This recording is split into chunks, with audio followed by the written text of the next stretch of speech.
Baik, Assalamualaikum warahmatullahi wabarakatuh.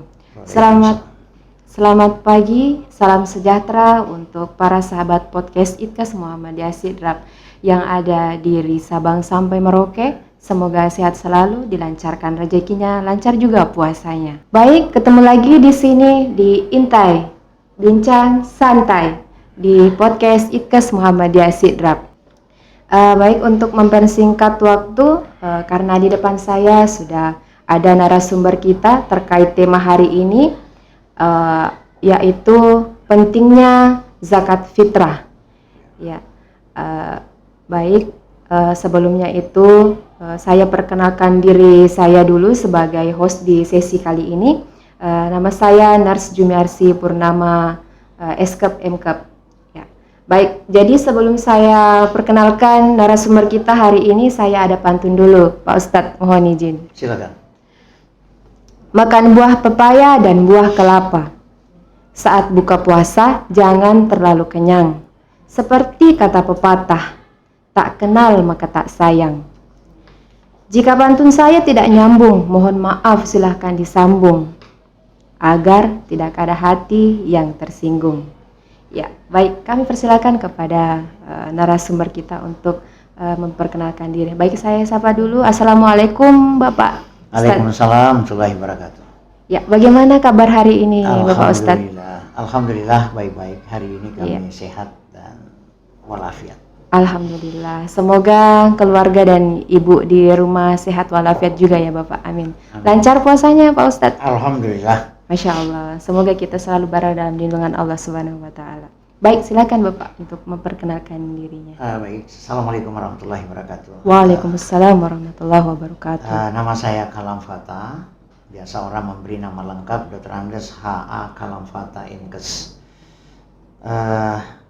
Kegiatan sehari-hari saya selain sebagai dosen di ITKAS Muhammadiyah, juga sebagai pembina di boarding school Muhammadiyah yang kita kenal MBS Rapang. Juga sementara ini juga mengasuh atau membina sebuah yayasan, yaitu Yayasan Nur Haida Mentong El Hasani yang biasa kita singkat Yayasan El Hasani. Ya. Selaku pembina juga di sana ada beberapa kegiatan kita selain takmir masjid, kita juga ada tahfiz Quran yang insya Allah akan launching nanti sesudah Ramadan ini. Kegiatan paling utama adalah di panti asuhan, selaku kepala panti asuhan yang juga biasa dinyatakan selaku pengasuh di panti itu.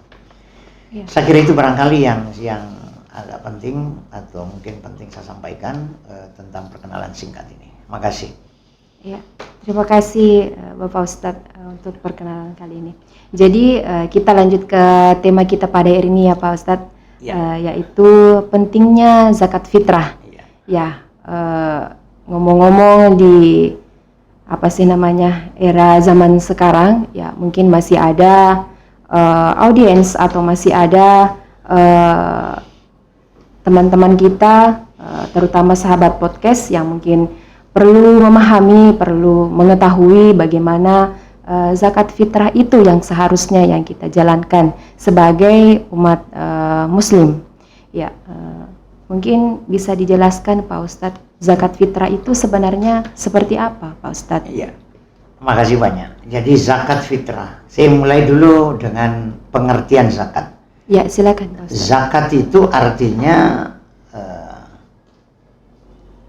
subur atau mekar. Jadi orang yang keluarkan zakat itu akan subur hartanya dan mekar. Ya, itu yang pertama. Yang kedua, zakat itu sebetulnya adalah kotoran yang harus dibersihkan. Jadi orang kalau punya harta, katakanlah kalau zakat harta, ada kotoran hartanya, setidaknya 2,5%. Ya. Kemudian yang ketiga, bahasa Bugis, zakat itu orang biasa bilang seke. Seke itu artinya sempurna. Jadi seakan-akan orang Bugis itu kalau tidak keluarkan zakat, tidak seke agamanya, tidak sempurna. Ya, jadi banyak ya. Yang pasti kalau di bahasa Arab itu zakat sesuatu yang harus dibuang, jadi dikeluarkan. Yang kedua, sesuatu yang mekar, yang harus tumbuh. Jadi kalau bahasa aslinya zakat itu memangkas. Jadi kalau ada tanaman, misalnya pemelihara bunga atau tanaman-tanaman tidak mau tumbuh subur, silakan dipotong.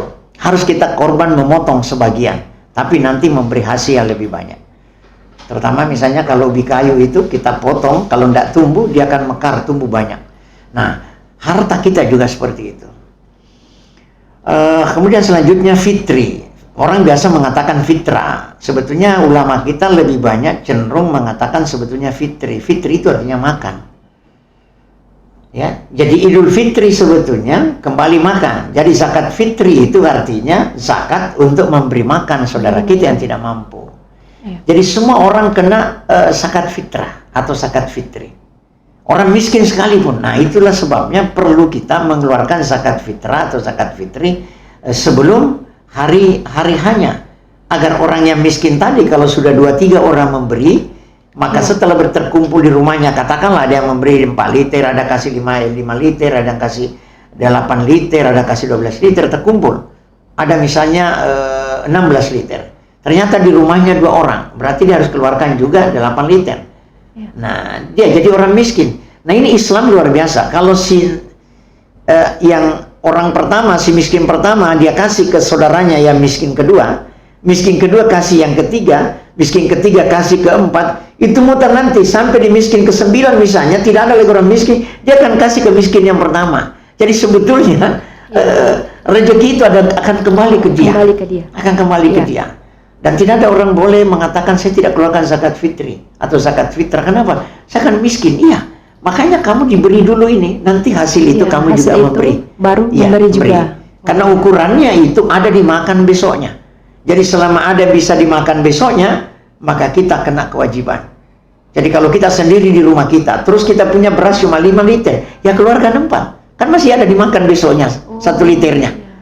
Nah, dan tidak mungkin ada orang seperti itu ya, apalagi di daerah Sidrap ini tidak mungkin. Pasti orang adalah semiskin-miskinnya kita ada yang kita bisa makan. Apalagi kalau memang sudah diberi. Oleh karena itu zakat fitri ini sebetulnya tidak boleh orang menunda sampai Lebaran. Karena sudah bukan lagi zakat fitrah atau zakat fitri kalau sudah Lebaran. Paling akhir itu sebelum salat. Tapi kalau kita bicara di orang Bugis ini kan bukan gandum ya. Kalau orang Mekah gandum tinggal disiram air panas selesai. Kalau bikin burasa, ya bikin ketupat nggak bisa, harus butuh waktu 1 hari kan. Nah, itu persoalannya. Jadi harus diberi 1 hari sebelumnya. Makanya saudara kita yang miskin itu setelah diberi pagi harinya, katakanlah besoknya kita Lebaran, 1 hari sebelumnya itu sudah dikasih pagi-pagi agar dia sudah bisa masak, dan selebihnya dia segera kasih sebelum duhur, dia sudah dia berikan juga ke saudaranya lain. Sehingga dia jadi dia sebetulnya dia sudah ada, dia nikmati untuk besok, saudaranya yang lain yang belum dapat dia sudah dapat juga. Nah, mungkin setelah dia dapat dia tinggal hitung, saya keluarkan juga 12 liter, tapi kan ada sekarang 16 liter ya, masih ada tersisa 4 liter, oke kasih juga. Jadi tidak ada orang yang tidak mengeluarkan zakat fitri.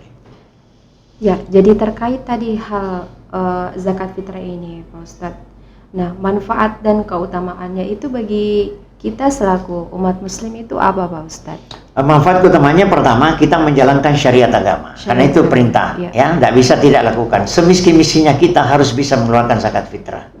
Ya, yang diterima tadi. Yang kedua, jadi meskipun kita misalnya tidak ada untuk makan ini ceritanya, kemudian ada yang memberi. Nah, yang diberikan itu bisa di zakat fitrahkan. Iya. Tinggal menghitung ada enggak yang saya bisa makan besok.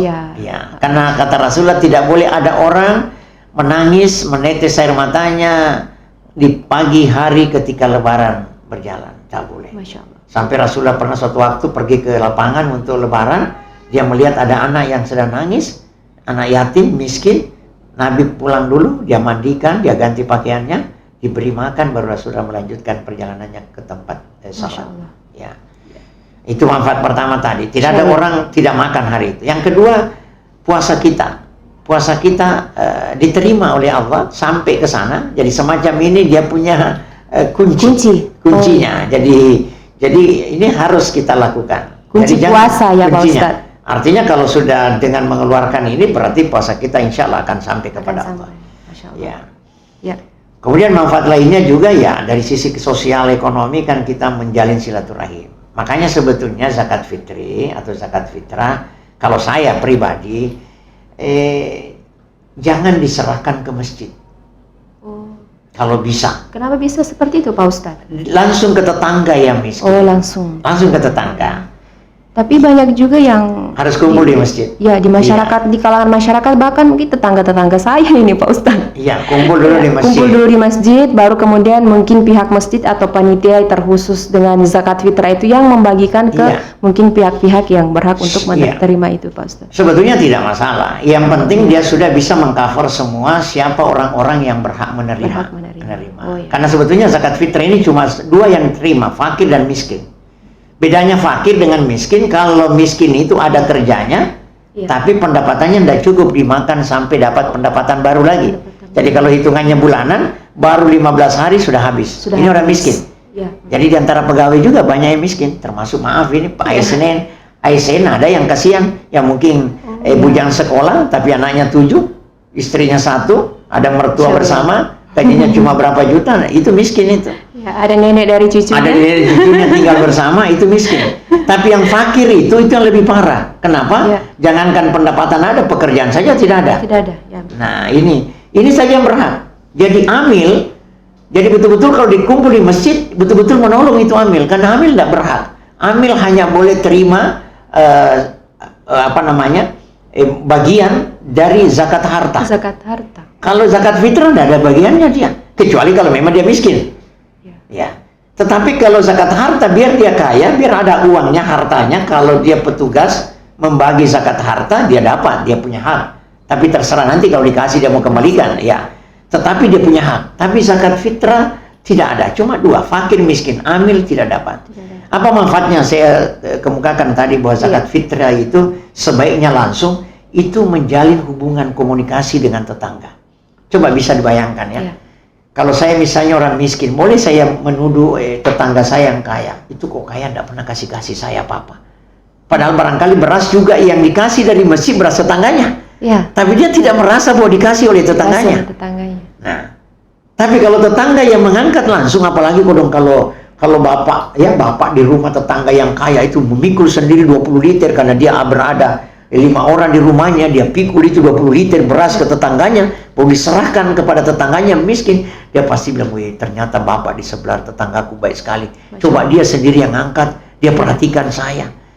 Boleh jadi yang dari masjid, dari beras kita juga, tapi kan tidak ada di situ tertulis. Bilang dari Pak Haji ini itu beras, dari bapak ini, dari Mersi ini, dari dikasih khusus untuk kita. Tidak ada kan, tidak ada.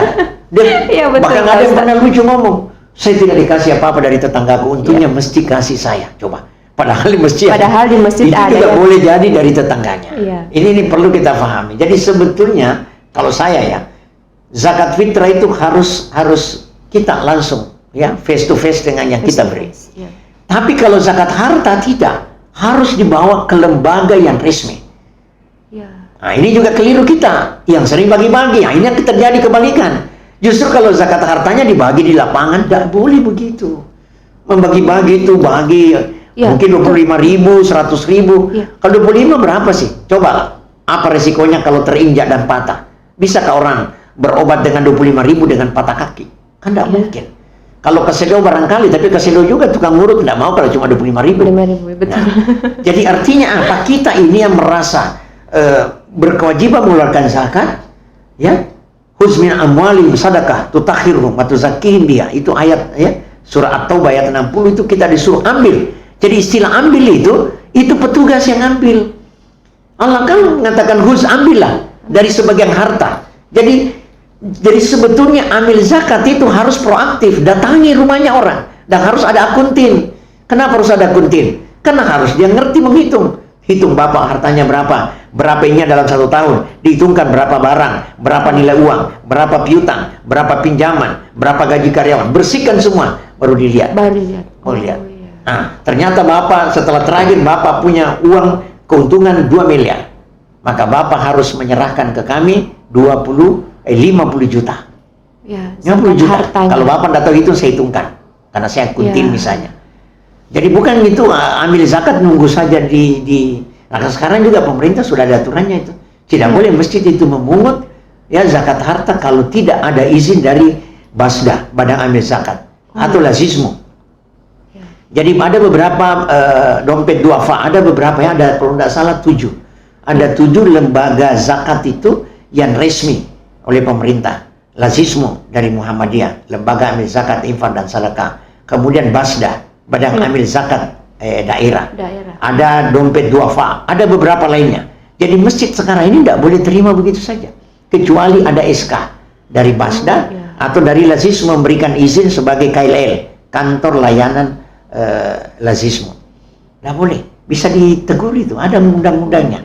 Oleh karena itu zakat seharusnya yang bagi yang berharta ini itu serahkan ke basda atau ke lazismu.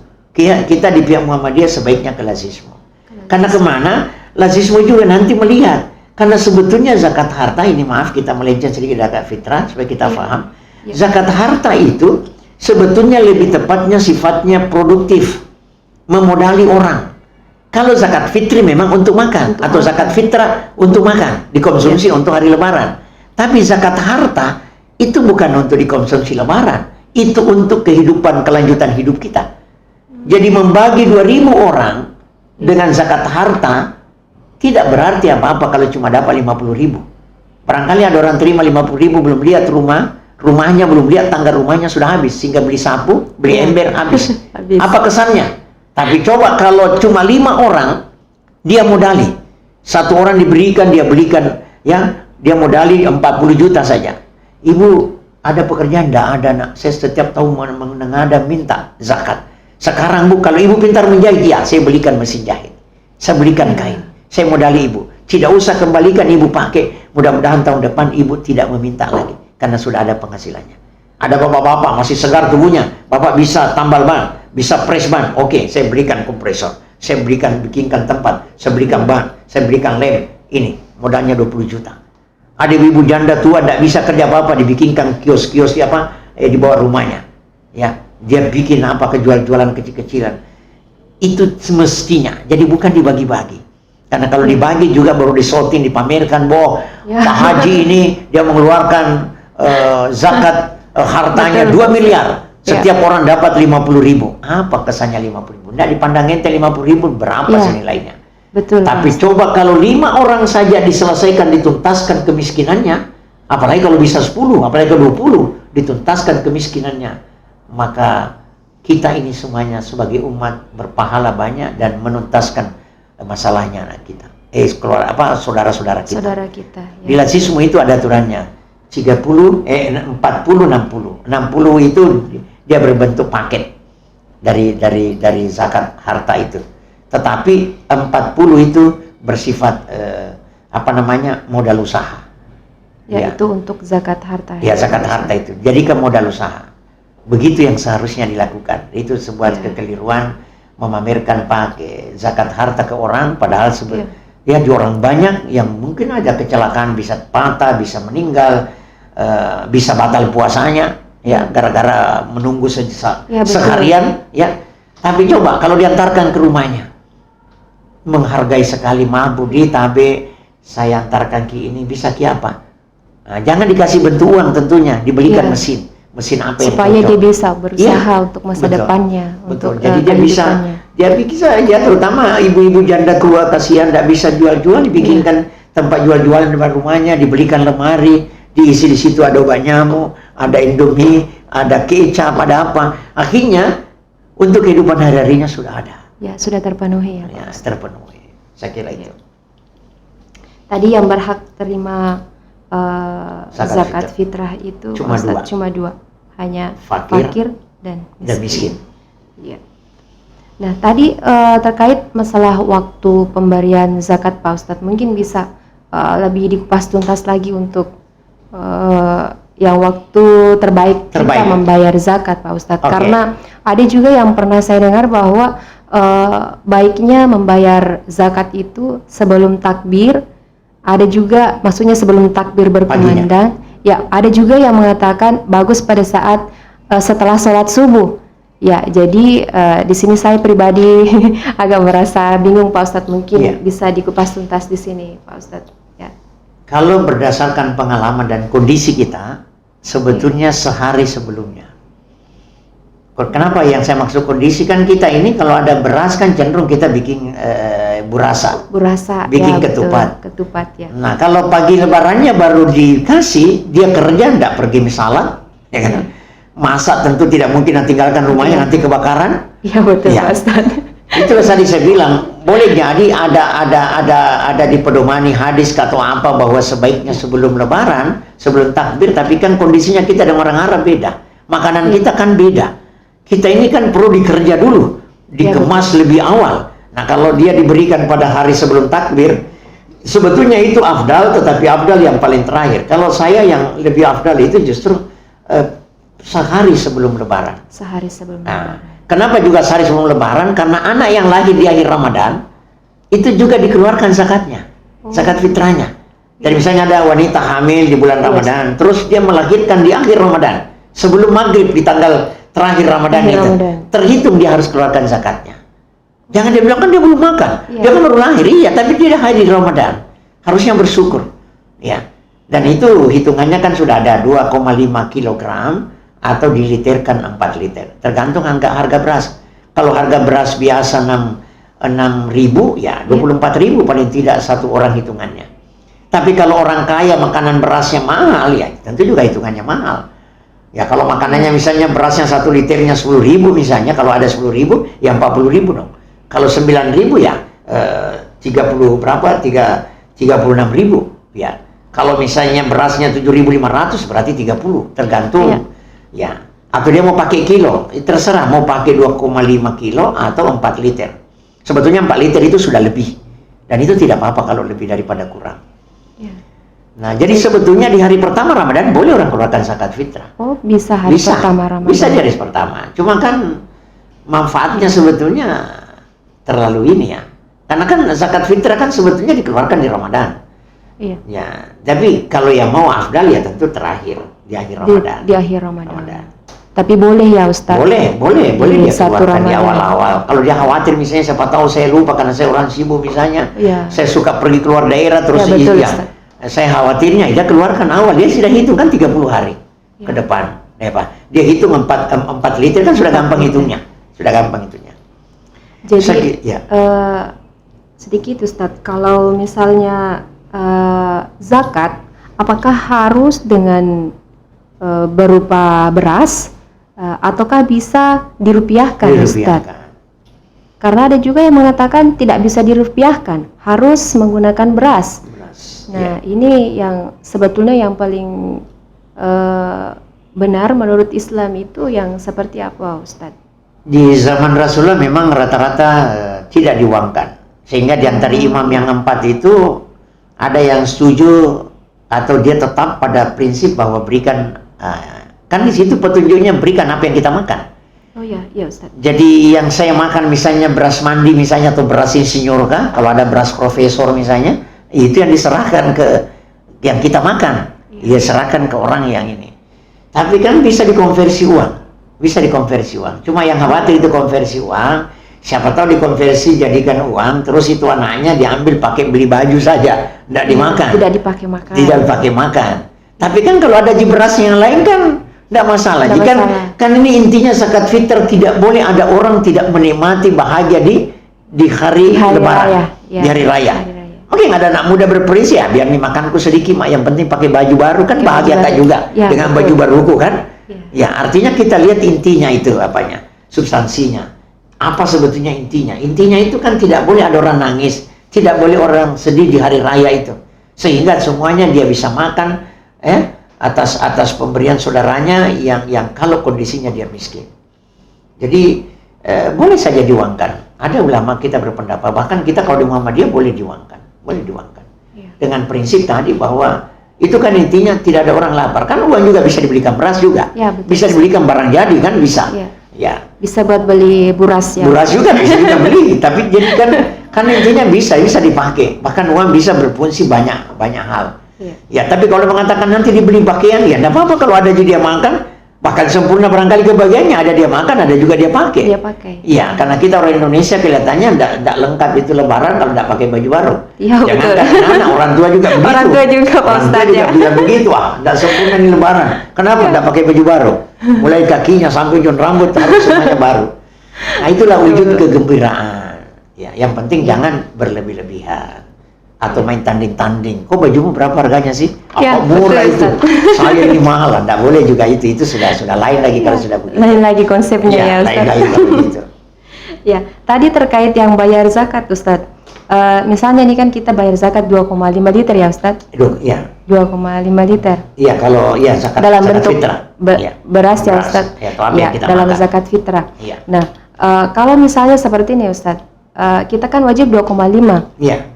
Tapi pada saat memberikan zakat fitrah itu dicukupkan 3 liter, Ustadz. Iya. Nah, konon 3 kilo, katanya 3 kilo. ya 3 kilo, 3 Iya. kilo, Ustadz. Nah, konon katanya yang lebihnya tadi dari 2,5 itu untuk sedekahnya. Nah, apakah itu bisa, Ustadz? Oh iya.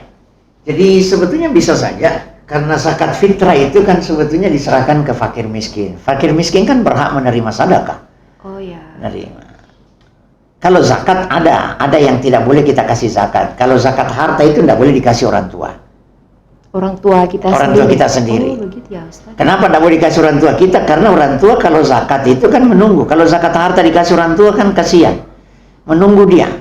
Karena zakat harta itu kan hitungannya setahun.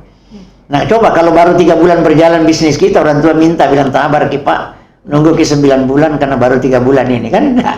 Makanya dalam Al-Quran itu di surah Baqarah 215 itu infak ya yang sifatnya untuk dimakan ya itu harus didahulukan orang tua, lil walidain. Ya, harus orang tua. Kita keluar dulu sedikit dari ini karena ini ada hubungannya. Jadi infak itu ya, wa anfiqu ya. Jadi kita memberikan itu makan kepada orang tua kita, ya. Orang tua kita dulu. Kemudian yang kedua adalah keluarga dekat. Ya, ini 2 kelompok ini ya, wal yatama. Ini ada 3 ini. 3 ini tidak berhak menerima zakat, tapi dia harus menerima infak sedekah setiap waktu. Setiap waktu. Ya, Jadi kita tidak boleh keluarkan zakat ke orang tua. ke orang tua. Karena memang kewajiban kita memberi makan dia. Kewajiban kita memberi makan, yang namanya infak, ya. Ya, jadi tidak berhak menerima zakat. Jadi, tapi kalau orang lain tidak ada masalah. Jadi kalau orang miskin yang lain kita kasih, ya silakan. Sama dengan anak yatim. Anak yatim itu tidak berhak menerima zakat, tapi dia menerima sedekah dan infak. Kenapa harus zakat tidak dimasukkan? Karena kalau zakat itu tadi punya waktu 1 tahun. Yang kedua nanti cukup juga dia punya nisab, hitungannya sekian gram emas. Jadi kalau anak yatim lapar, masa mau kita bilang nunggu dulu?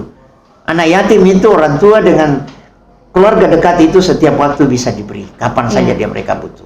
Ya, baik Ustadz. Mungkin ini pertanyaan terakhir, Pak Ustadz. Silakan. Ya. Pernah saya dengar masalah zakat profesi, Ustadz. Iya. Nah, mungkin bisa diberi sedikit pencerahan terkait zakat profesi, Ustadz.